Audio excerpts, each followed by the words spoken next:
من حضرتك ذكرت البكتيريا واللي موجوده على جسمنا. طب هو الحموم وضعه ايه في القصه دي كلها؟ ما يستحماش على الفتره دي كلها؟ بالعكس، ده الحموم دي حاجه صحيه جدا. ويستحمى ازاي وقد احنا ايه؟ بنقول للمريض يستحمى بعد من 5 ايام من الجراحه او 5 ايام الاسبوع. لو الجرح ناشف بنغسل الجسم كله بميه وصابون، مم. وبعدين الجرح بنغسله بميه وصابون من غير ما نحكه، يعني من غير ليفه او من غير اي حاجه او سفنجه او حاجه، ما نحكوش. هو ده بس ميه وصابون للنظافه. على الجرح نفسه؟ لو ناشف تمام. ميه وصابون. كتير الجرح مع الغيار بتلاقي عليه ايه، قطن، بتلاقي مم. عليه بقايا بقايا. شاش، بقايا. الحاجات دي بتعبي بكتيريا، فانا ببقى عايز اغسلها بالميه والصابون عشان تنزل. مم. ولما نشف الجرح ما اقعدش ادعكه بقى بالفوطه، لا ده هو تطبيع كده يمتص بس كده بحيث ان الجرح ينضف.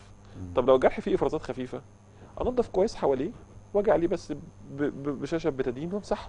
مم. المهم النظافه.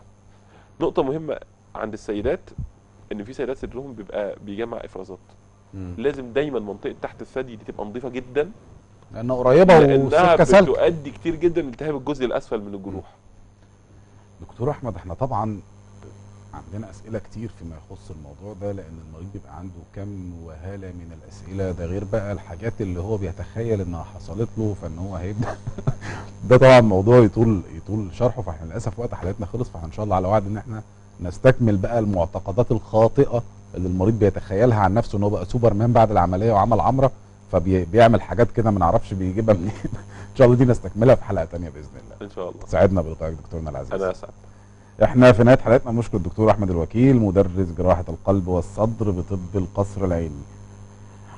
ربنا يجازيك كل خير يا دكتور على المعلومات اللي قلتها لنا دي. نشكر الساده المشاهدين. الدكتور احمد قاله لنا بعد العمليات دي ربنا يعافينا ويشفي كل مريض، كلها تتلخص في حاجه واحده بس، اللي الدكتور يقول عليه اقول له حاضر اعمله. قال لي الاكل مطلوب اكل واقسم اكلي براحتي، مش لازم اقعد ادبها. الزيارات اللي بعد العمليه نخلي اهل المريض هم مرهقين، واللي رايح يزور مريض عامل عمليه قلب رفقا بيه سيبه يرتاح يفوق شويه، فوت اسبوع 2 وابقى روح اطمن عليه، ولما تروح مش لازم تقعد تحضن وتبوس، من بعيد ازيك عامل ايه